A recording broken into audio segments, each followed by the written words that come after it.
Welcome to the Bulwark Podcast. I'm Charlie Sykes. Boy, September 10th, 2020.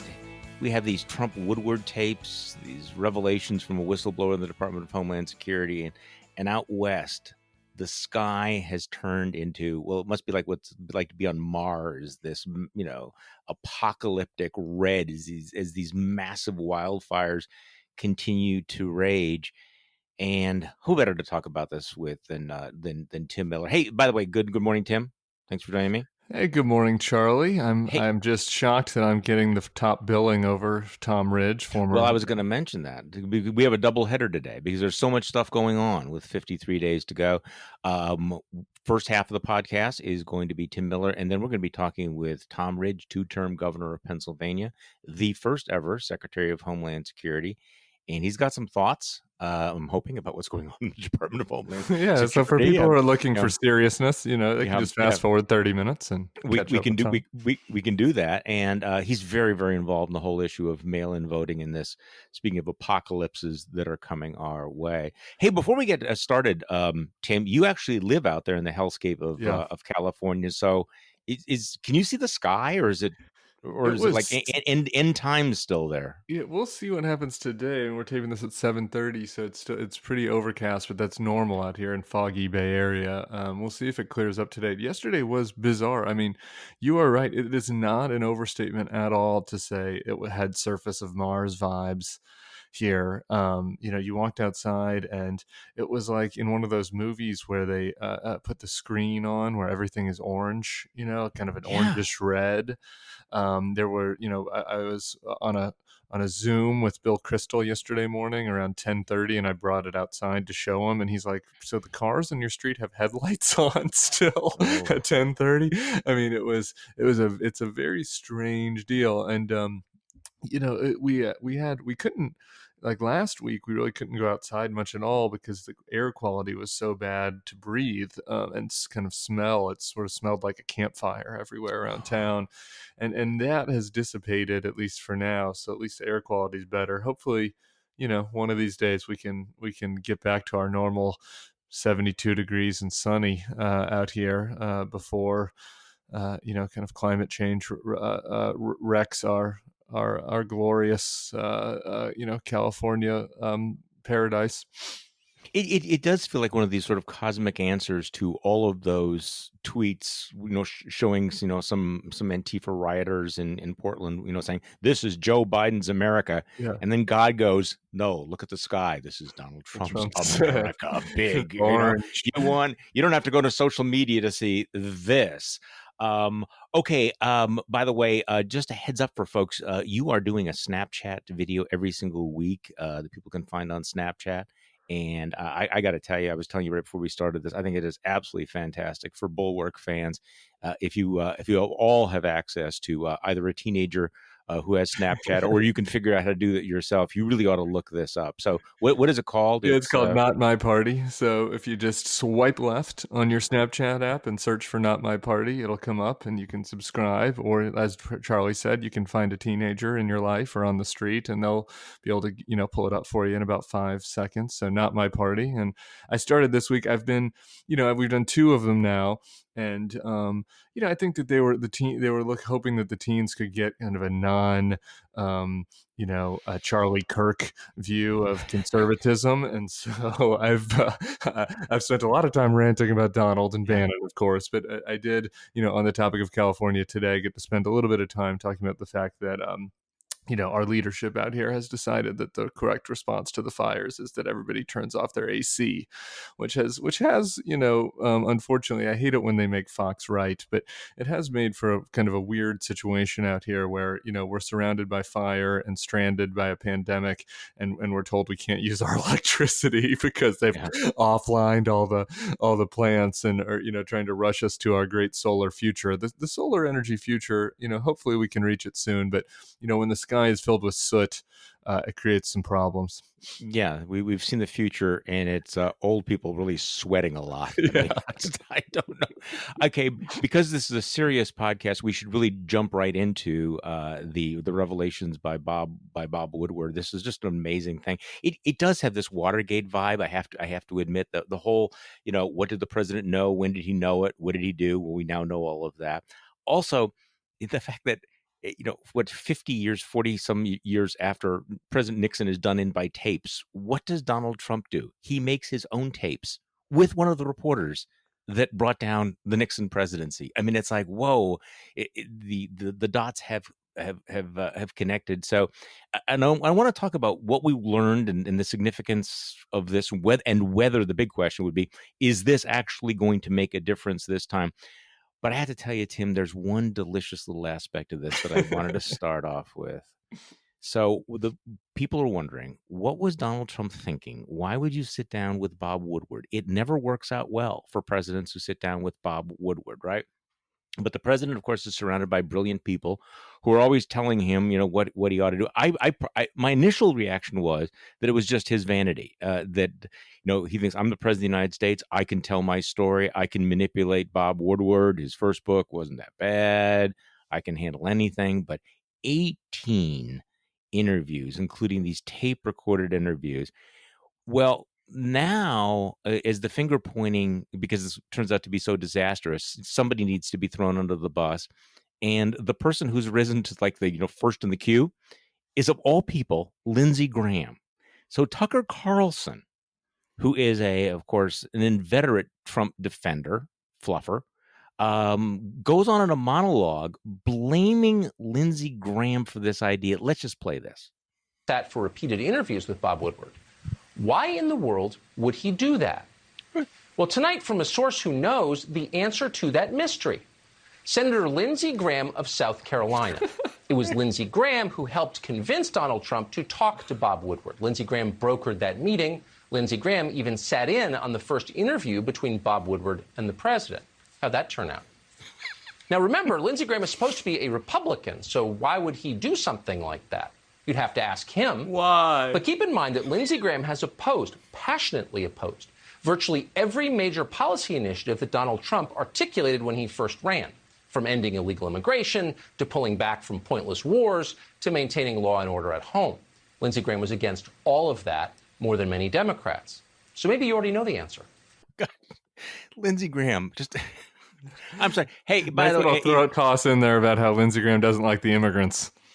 if this lasts for more than 4 hours, I will seek medical attention. But so Lindsey Graham, who has just been sucking up and sucking up and sucking up and sucking up, once it gets the reminder that you cannot suck up enough, right? You just can't.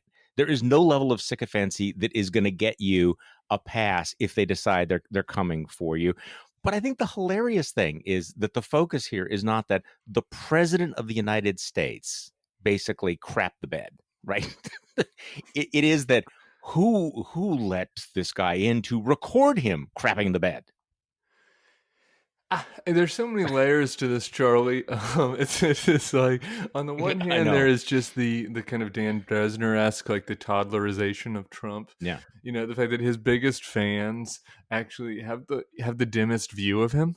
Even like Tucker Carlson, like I Ben Shapiro one time, this always stuck in my head, said that his defense of Trump on Ukraine was that he doesn't think that Trump could intend to do anything. Like Trump has his brain is so broken that if he has a hamburger in front of him, he can't even intend to eat it. It just sometimes happens to pop into his mouth.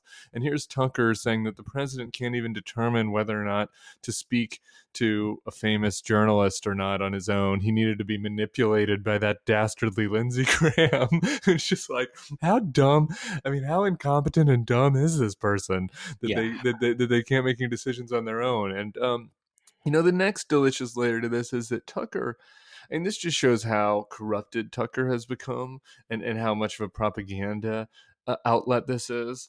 Because I want to tell you something. Maybe some of our listeners don't know this, but I put this in. We did a timeline of Trump's failure, the 10 weeks that lost the coronavirus war a long time ago on the Bulwark, and you can just click on our COVID page and read it. But one entry really stuck out to me as something that I wanted to make sure people knew. On March 7th, a month after the first Woodward tapes where Trump says that he knows that the virus is worse than the flu, Tucker flew to Mar-a-Lago Yeah. to meet with Trump to tell him that his sources say that this is actually very serious, much more serious than China has let on, and that he was disturbed by the fact that Trump wasn't taking this seriously enough, and it was going to cost him the election. So an ostensible news commentator went to give the president this advice a month later. I mean, so if anybody should know how bad Trump bungled this, it's Tucker.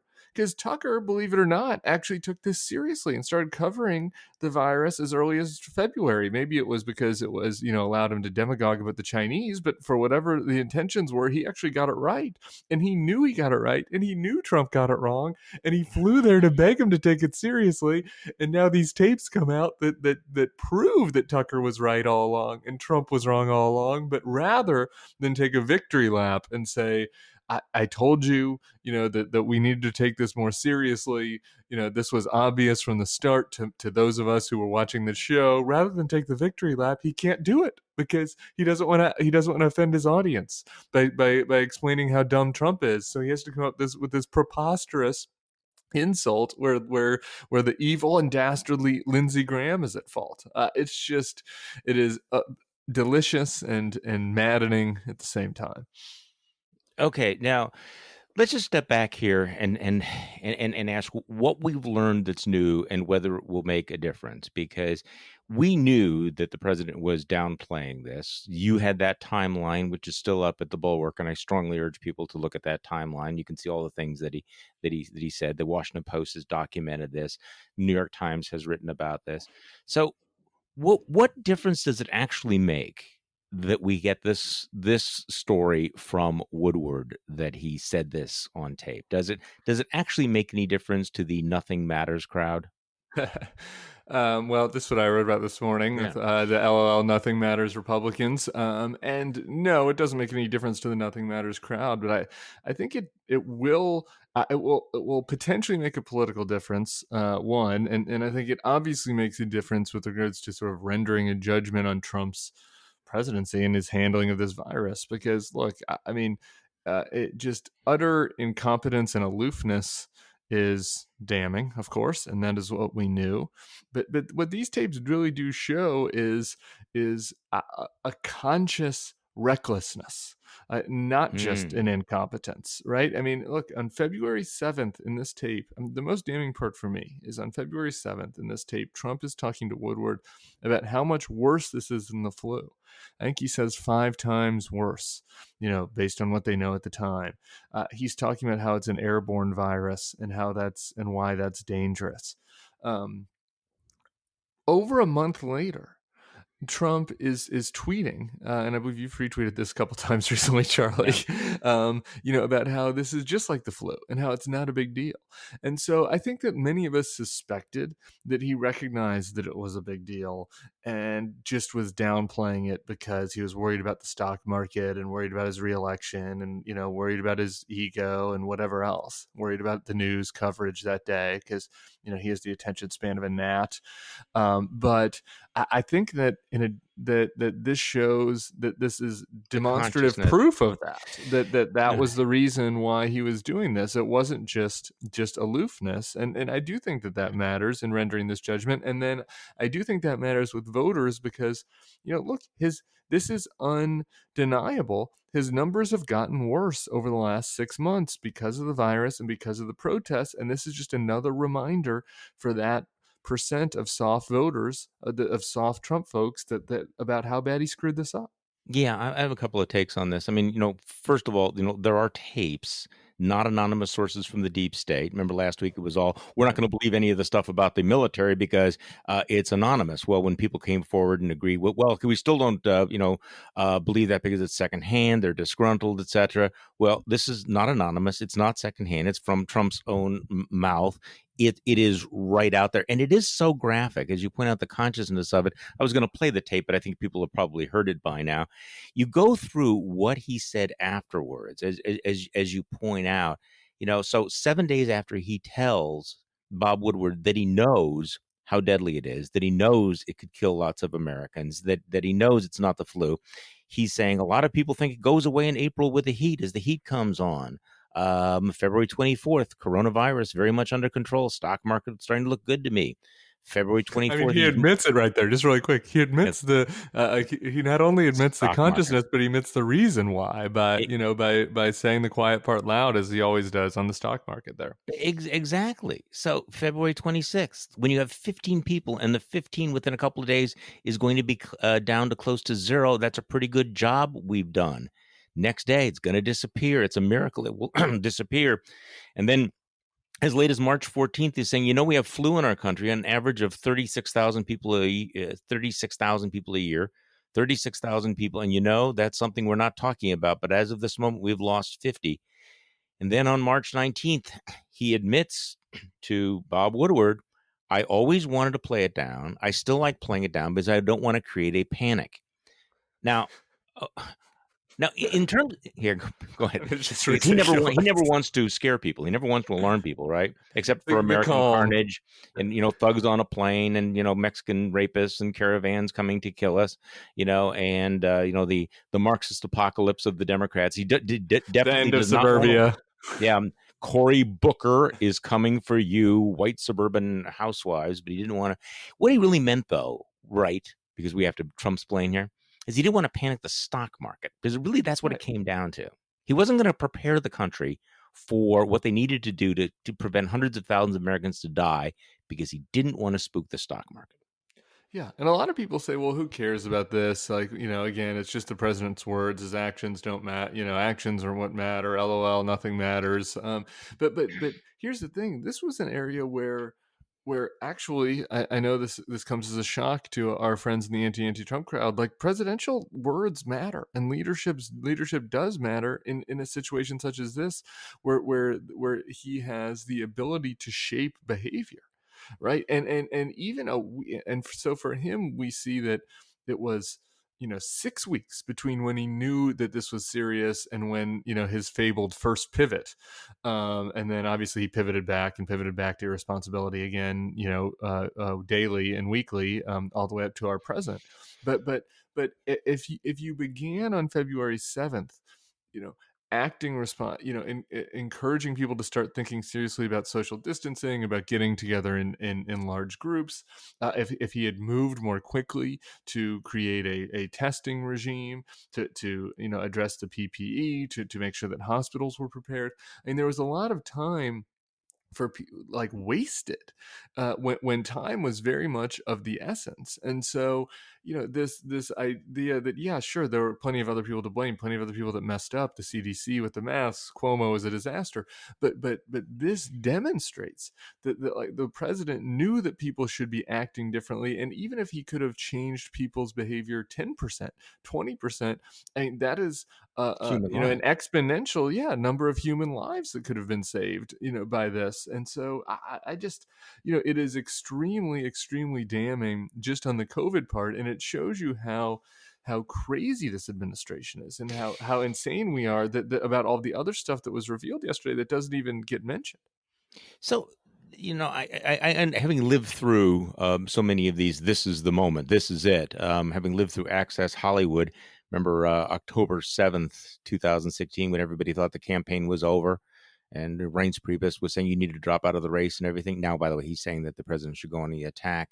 So we know this nothing matters culture, but I do agree with you that this might make a difference. I mean, first of all, because we're close to 50 days away from the election, and look, this isn't going to shake Trump's base. We know that, right? This is not going to really make that much of a difference to the anti-Trumpers. But what this does is these tapes do shift the focus of the campaign back from this law and order issue, which is where Trump wanted. He had changed the subject of the campaign from his failures on coronavirus, which he knew was toxic, to the cities are burning and we needed, these, radical Marxists are going to kill us all if we don't do something about it. Well, now the focus is back on COVID-19, and it's back on COVID-19 a week before we're going to hit that grim milestone of 200,000 American deaths. And I do think that that's going to be a moment.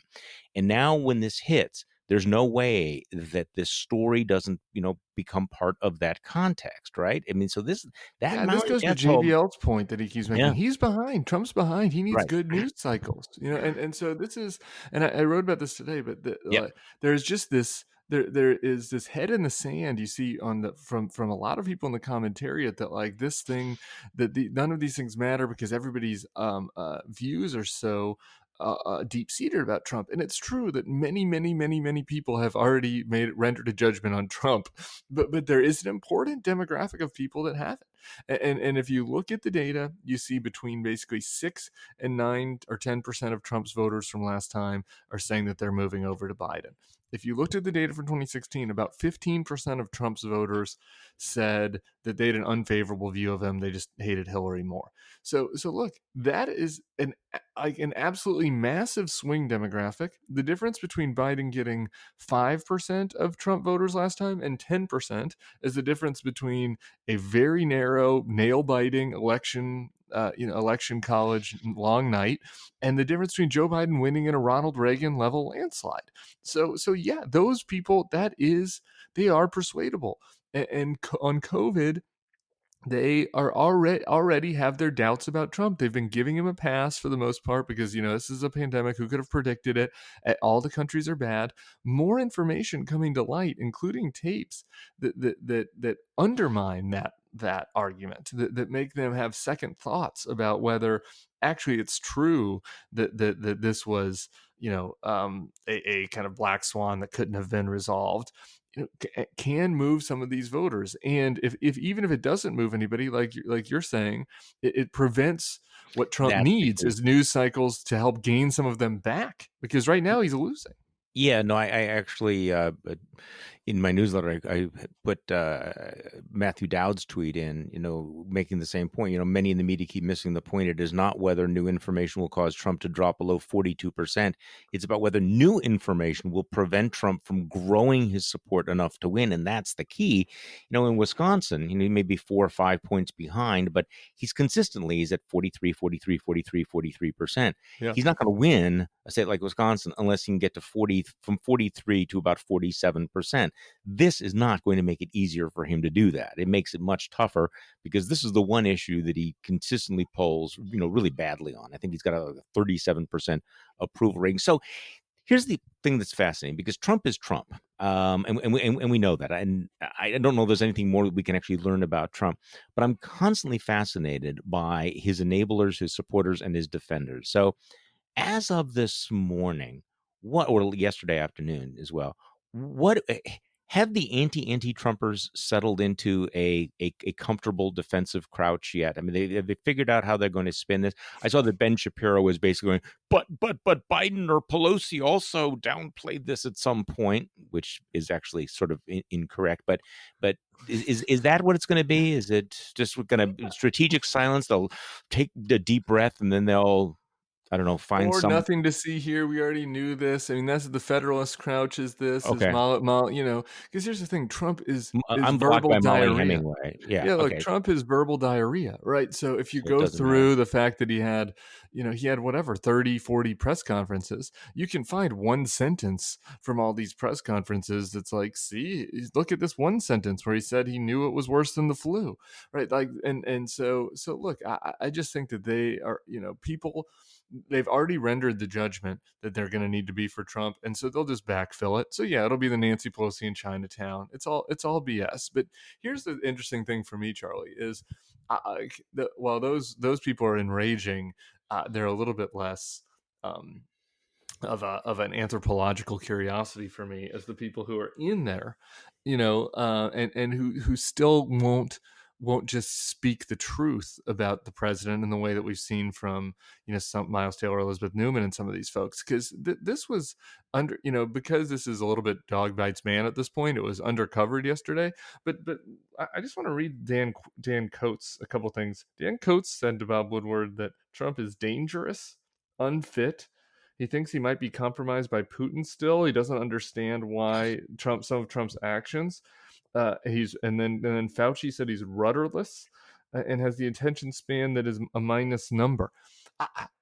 I mean, how like, this is astonishing. Well, and I mean, Mattis, can you what James Mattis told Coates, the president has no moral compass. yeah, yeah, so this Oh, is yeah, like, can you right. imagine another presidency? I mean, it's totally unimaginable that cabinet level officials would say that they think that the president is dangerous, unfit, no moral compass, compromised by Putin.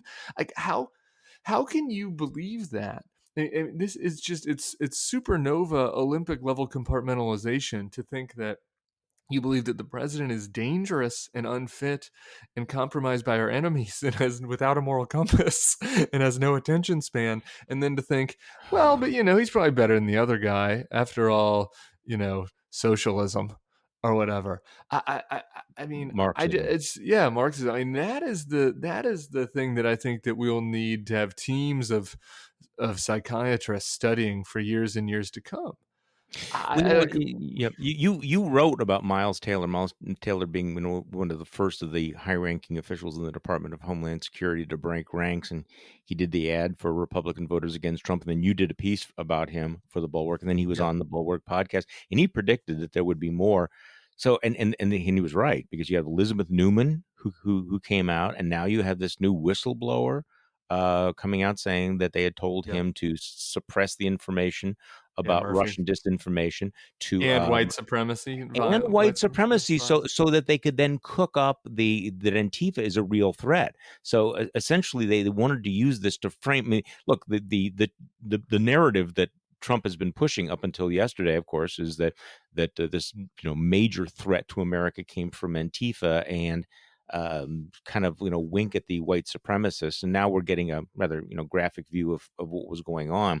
So we do seem to be having a moment. If you put together the Atlantic article and you put together the whistleblower and things like we're seeing in the Woodward book, it does feel like there's a move right now where people who have not spoken out are coming forward, and it feels like there's going to be more. Do you have that sense?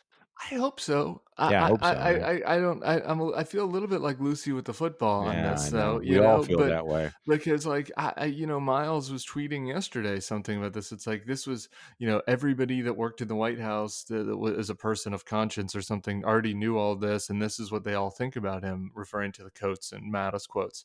And it's like, well then, okay, where are they? Like, I mean, how can you in good conscience leave this guy in office without saying, or risk leaving him in office for 4 more years without saying your piece if you believe this? I mean, that is for me the extremely frustrating part about all of this, is that yeah, it is unprecedented. It does feel like it's a lot. It does feel like there's a moment, but at the same time it doesn't feel like it's up to the revelations meet the threat, or that the courage, I Yeah. guess, internal courage meets the threat. um when it comes to some of these even higher level cabinet officials speaking out, and when it comes to people like John Kelly's silence after the Atlantic article, and you Which hear you which hear is bizarre. I mean, I guess I'm a little tired of these retired generals basically saying, "Well, it's not my job as a retired general to speak out." Except that when you took a political position, when you took a cabinet position, you stepped into a different role. So you can't keep hiding behind the general issue for why you're not speaking out. But I guess I am struck by the number of people that are at the moment, and yeah.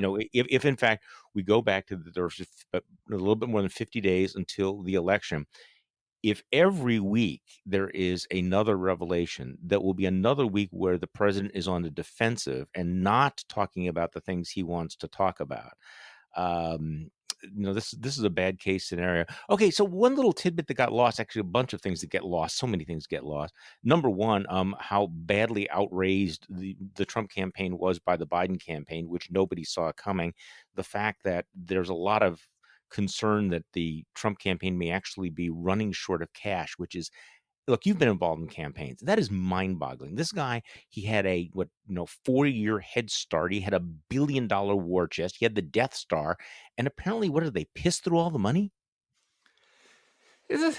Um, I, I think this is our friend Brad Parscale's Yeah. legacy. They I think misjudged um, their ability to continue to kind of raise money through outrage clicks online. And I think that what really happened here, and I'm sure that there is corruption and waste, and somehow Don Jr. and Eric are getting made whole on all this on the backside. But I think that really the reason that there's the shortfall, because they probably baked all the corrupt stuff in, is that they expected Trump to be getting Biden-like really online fundraising numbers, because Trump and the Republicans dominated the Democrats in online fundraising all through impeachment and post-impeachment early this year.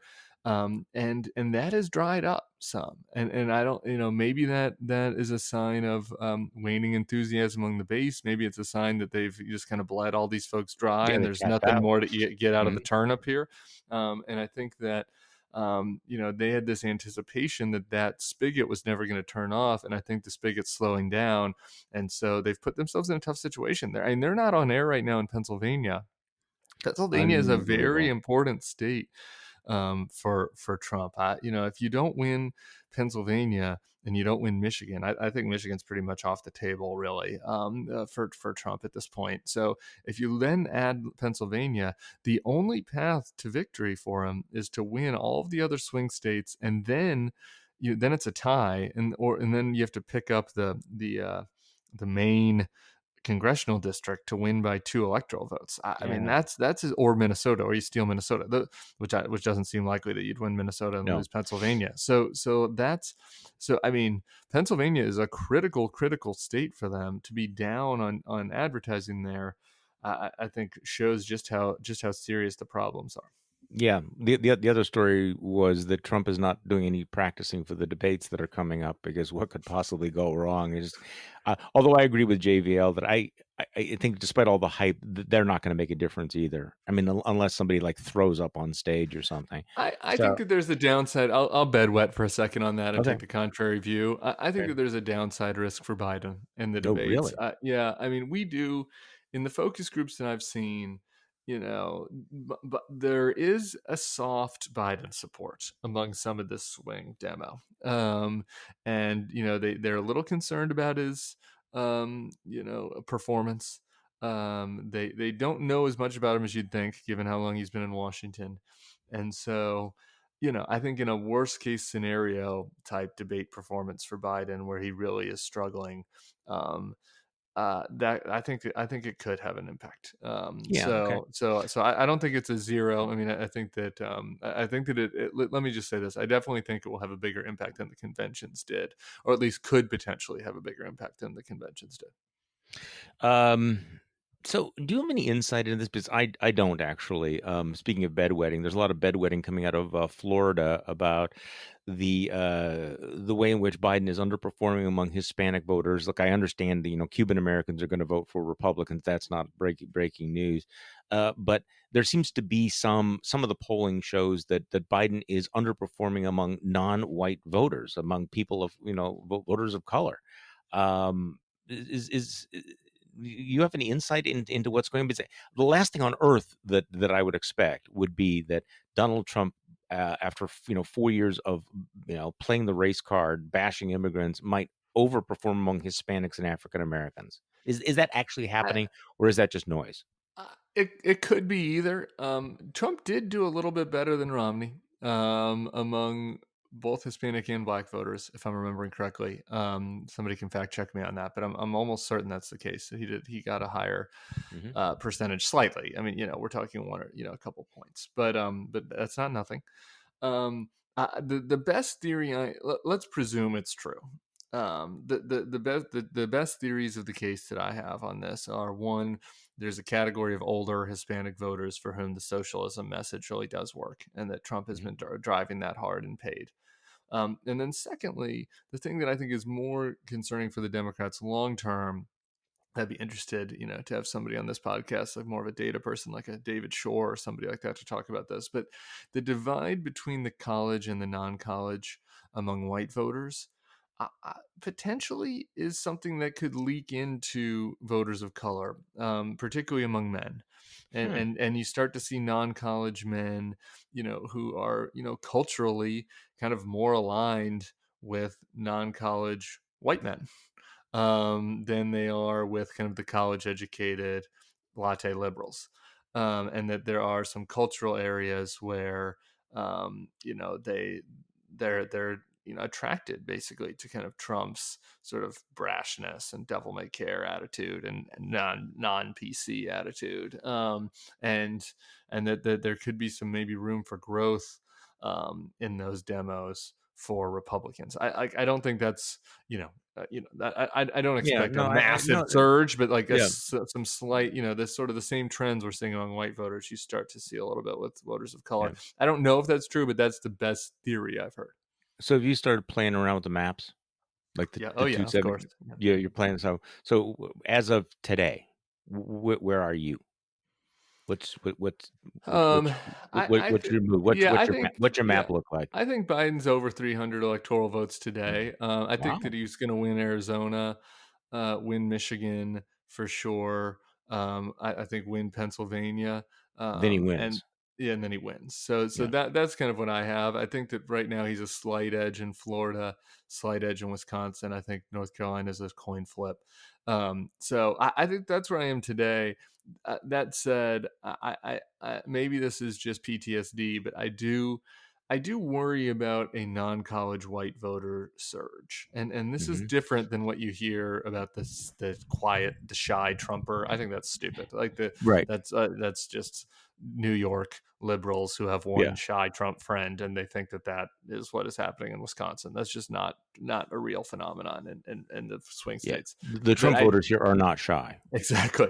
They are very much in your face. But I do think that there is a potential risk that Democratic turnout stays relatively flat, slight increase, that the Democrats do better with these voters who've left Trump. Like I said earlier, this kind of 5 to 10% of voters who left him.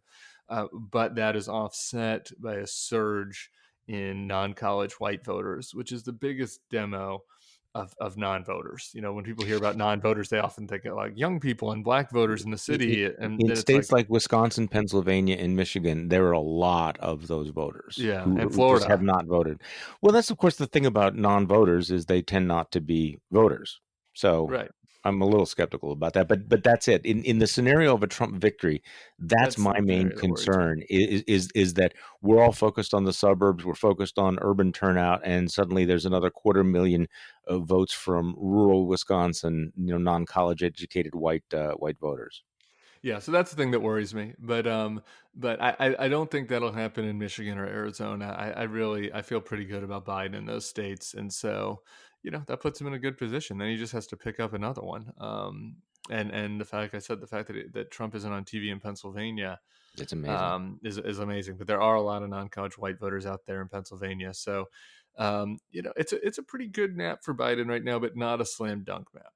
No, I think I think my numbers probably line up with yours pretty closely. So Tim Miller, thanks for joining me. I appreciate it. And by the way, if you haven't done this, check out Tim's new show on Snapchat. It is well worth your time. Not my party. Not your party. And our special, since we're doing a double header, our special guest coming up here on the Bulwark Podcast, Tom Ridge. Tom Ridge is a former 2-term governor of the state of Pennsylvania, and he was the first secretary of the Department of Homeland Security after 9/11, a Vietnam vet who's very, very involved now in an organization called Vote Safe, which is trying to figure out how we are going to go through this election in the midst of a pandemic. And basically, Vote Safe wants all states and territories to be able to ensure that voters have accessible, secure mail-in ballots and safe in-person voting sites, and they want Congress to provide the resources. But, well, we are 53 days away from the election. Governor Ridge, thank you for joining me. I appreciate it very much. Well, Charlie, thanks for the opportunity. Looking forward to the conversation. Thank you.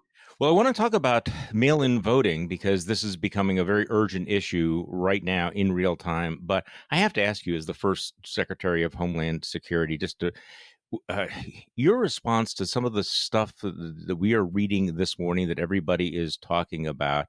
the whistleblower high-ranking whistleblower from the Department of Homeland Security, who, by the way, is about the third high-ranking whistleblower from that department, to say that he was told to downplay Russian interference in the election, downplay the danger posed by white supremacist organizations.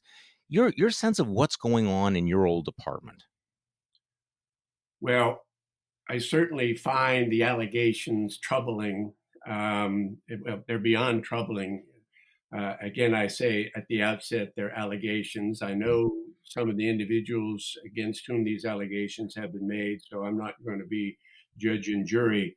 But they're troubling because it goes against the basic norm that those who have an opportunity to inform decision makers in the public sector, in the private sector, but here it's the President of the United States, have a responsibility, a moral, ethical, and a responsibility, unvarnished, to tell the decision maker, in this instance, the President, the truth, the absolute truth, what he or she needs to know, not what they want to hear.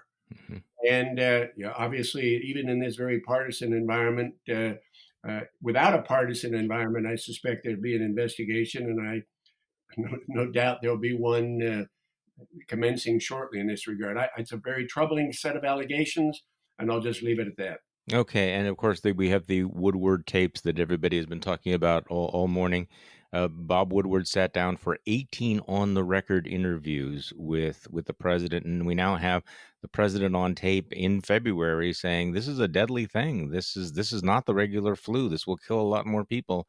And then a few weeks later saying that his strategy was to downplay this because he didn't want to panic anyone. Your thoughts about that? It's, in my mind, it's somewhat ironic, Charlie, that it comes on the heels of this whistleblower allegation.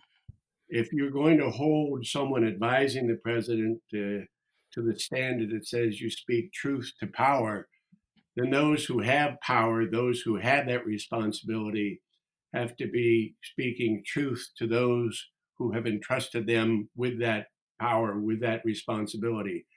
And it seems to be it's beyond a breach of duty. It is, in my mind, just an unconscionable fact. And it is a fact because it is the president making those statements that, in spite of that knowledge and in spite of his position, frankly, to inoculate, which is not necessarily the appropriate word with the given the research we're doing with therapeutics and vaccines, but a good leader would have inoculated this country with that knowledge that we view this nationally as a serious public health threat. And we view this nationally as something we need to work together on, both in the private sector, to mitigate the impact and the deaths. And we need to adopt these measures, A, B, C. I know it's symbolic, Charlie, but I have to tell you, particularly after I read, again, I haven't read all the transcripts, but after I read the couple of the press accounts, I wondered what the impact would have been if in that February timeframe, maybe January, but February timeframe, the president is made aware of the gravity of the situation and the potential hazard that it has become. If he and the vice president, on each side of them, you had the Republican and Democrat leaders of the House and the Senate. On each side of them, Republican and Democrat chairman of the Republican and the Democrat the Governors Association, and mixed in the crowd a few businessmen and popular athletes, and they're all wearing masks. Symbolic, yeah, perhaps, but leaders knowing the reality that their community or country may be ravaged by a pandemic. And I was just reading a book called The Splendid and the Livid, where Britons were forewarned long in advance of the first bombing, and they took precautions, and they were united in that effort to defeat Germany. Well, we have a failed leadership here, in my judgment, because had that information in his hand, I think a true leader would have used it to guide our government, better coordinate the relationships between the federal government, state, and locals, and would have probably eliminated quite a bit of the bipartisan or the partisan politics that has eked this way into the public discussion of the pandemic. Sorry for the long narrative. No. Actually, I it's thought long interesting. about it. I mean, it's just Yeah, well, you were in the room making decisions, trying to deal with this, and you understand how the decision-making process goes.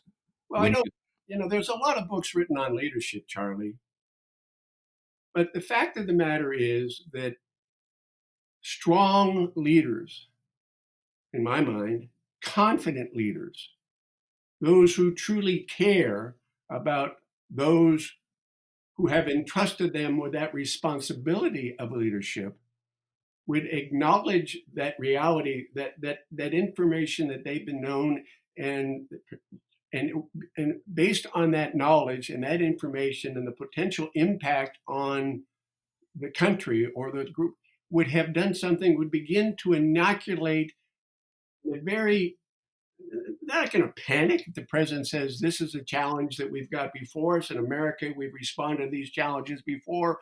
We've done it here. And there are plenty of historical anecdotes where any president could rely upon to harness the unity of the country, and instead, for whatever reason, chose not to. He can explain it. I'm not going to. It's just, I think it's the death of any individual is a tragedy.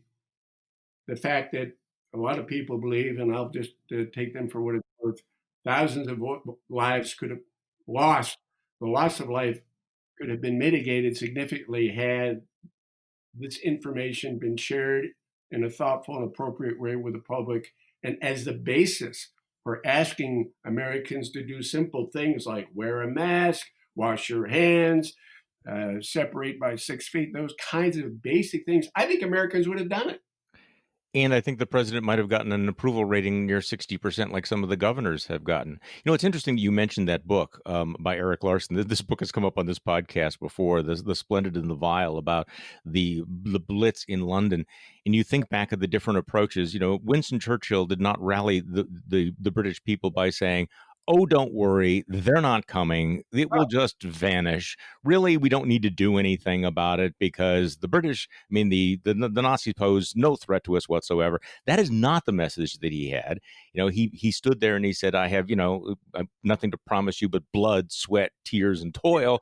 And then the people rallied to that. They weren't panicked by it, but they understood the necessity. They understood the danger, and then the necessity of facing it. So there's a very interesting historical analogy to all of that. So, Governor Ridge, I probably should know this, but you were a 2-term Republican governor of Pennsylvania. You served in the George W. Bush administration. Do you still consider yourself a Republican? Well, I'm a Ronald Reagan Republican. I view that. Let's say that's a Republican Party 1.0. I don't recognize this one. This is the Republican Party 2.0. I guess that means I'm a traditionalist. And yes, I'm still a registered Republican. I still believe in the fundamentals of the party. We've abandoned them, in my judgment, across the board for the past 4 years.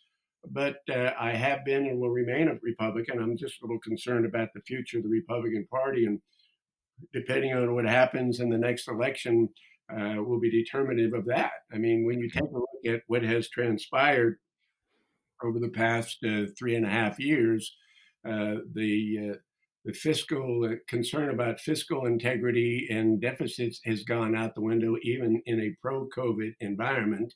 The notion that we are the Republicans, I would say this: Republicans and Democrats understood the president as the leader of the free world, but I think we were much more inclined to be supportive of these traditional relationships, multilateral and bilateral relationships, and much more supportive of them as we need to be than this president is. And regardless of what the Democrats thought of it, they've been undermined by this president. I mean, I don't go on to the long list, but I don't think that this administration has reflected the basic tenets of the party, and one of which I've always felt was okay, individual accountability and individual responsibility.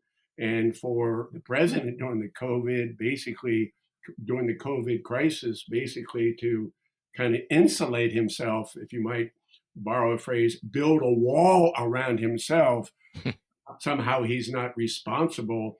Again, a basic tenet flies in the face of what I thought one of the most important principles of the Republican Party: individual accountability and individual responsibility. But seems he's unwilling to take it for some of the poor decisions or no decisions that have come out of the administration. Well, let's talk about the election because, of course, the president is doing what he does. Won't say best, but he's back tweeting about mail-in ballots and about the election. This is a president who has cast great doubt on the legitimacy of the election, on the safety of mail-in voting, and I want to get your sense because this is something that I know that you've been working on very intensely. It's one of the reasons I really wanted to talk to you about this because I am obsessed with the all the things that can go wrong over the next 53 days.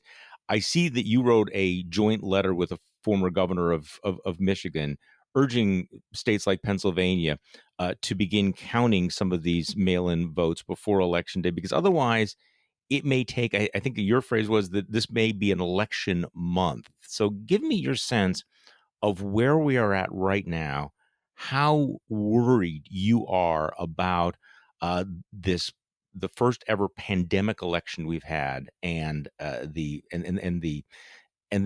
role that mail-in ballots are going to play. Well, the pandemic has changed how you do your job, how I do mine. It's changed family relationships, business relationships. I mean, let's face it, once we get through this, we won't be back to norm. There'll be a new norm. We know that. But one of the most important elements of our democracy, voting, has been substantially affected by the pandemic.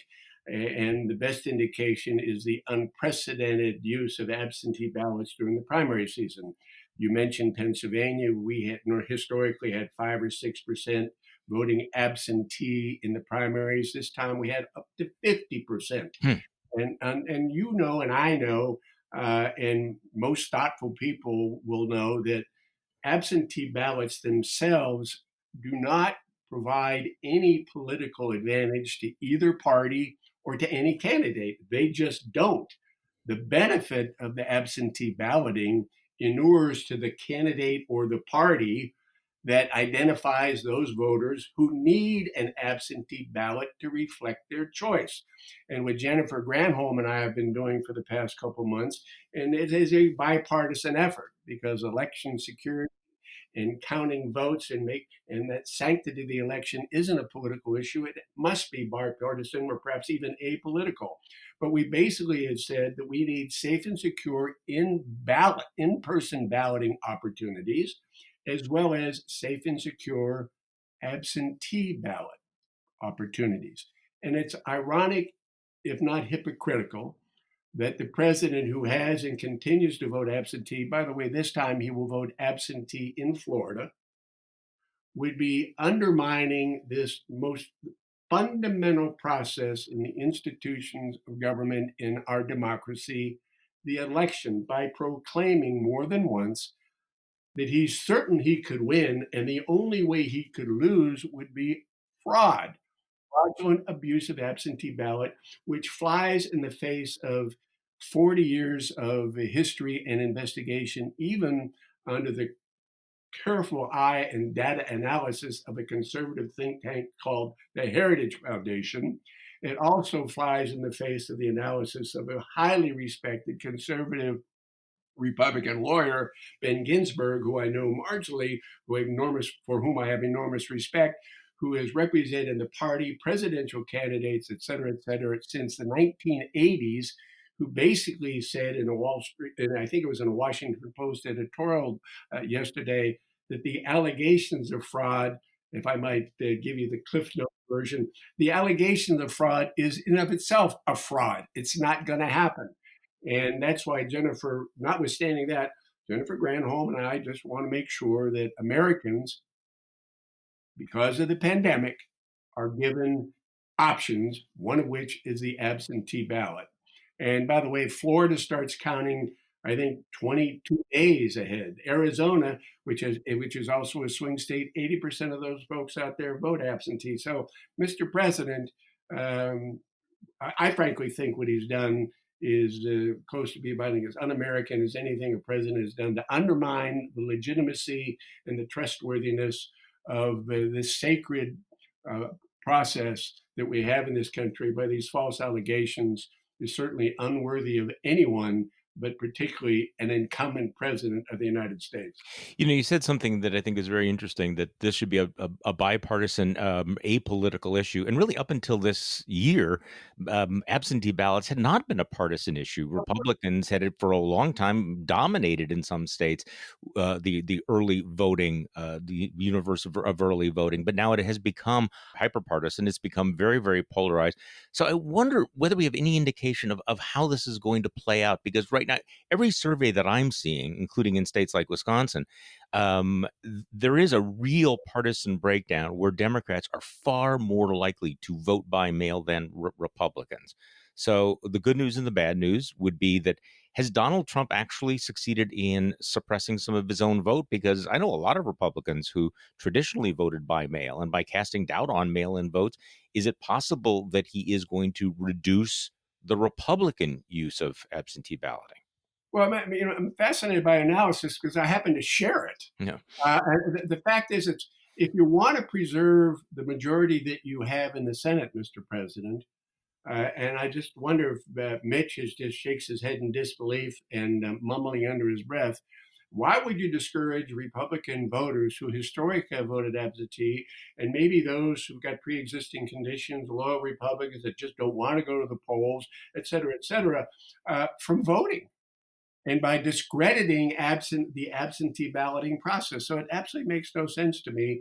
It is counterintuitive and also, my judgment, counterproductive if he wants to preserve the Senate. And if I'm a challenger over in the House, as you're trying to pick a few votes, I just kind of shake my head in disbelief why there hasn't been a louder and more sustained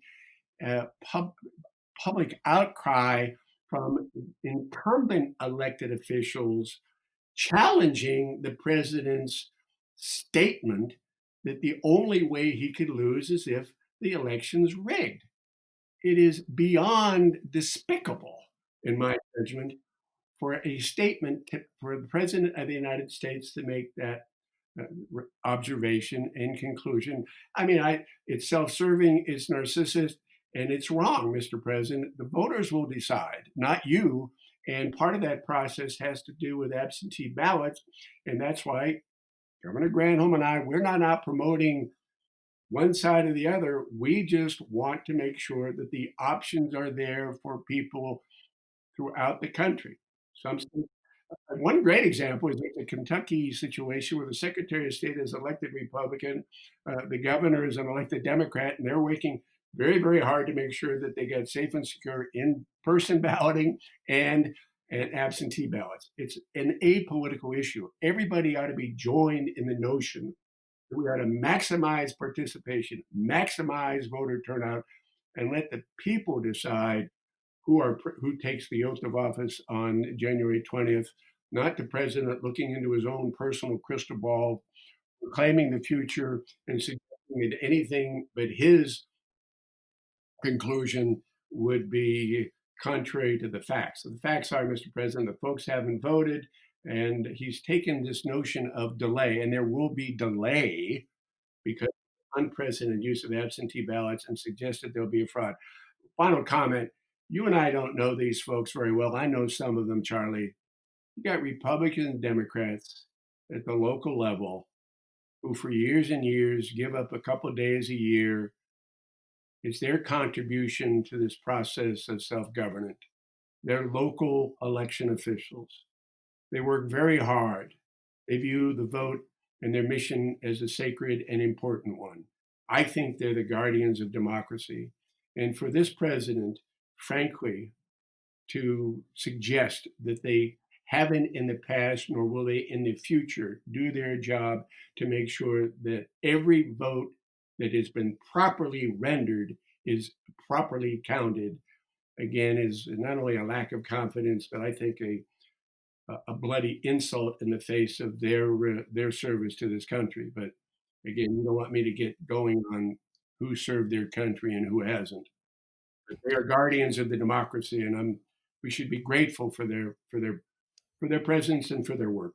So let me ask you a factual question. I don't know whether we have all the answers on this, and it's a very practical question, which is the spoilage rate for mail-in votes. I saw an account, and I haven't verified it, out of North Carolina, where there was a rather alarmingly high number of ballots that were spoiled because of the failure to either to have a signature on the ballot or to have a witness on the ballot.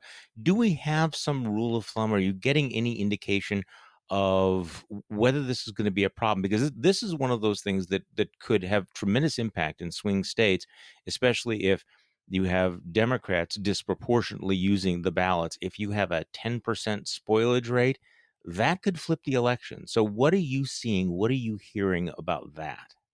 Well, Charlie, I think that's a very good point.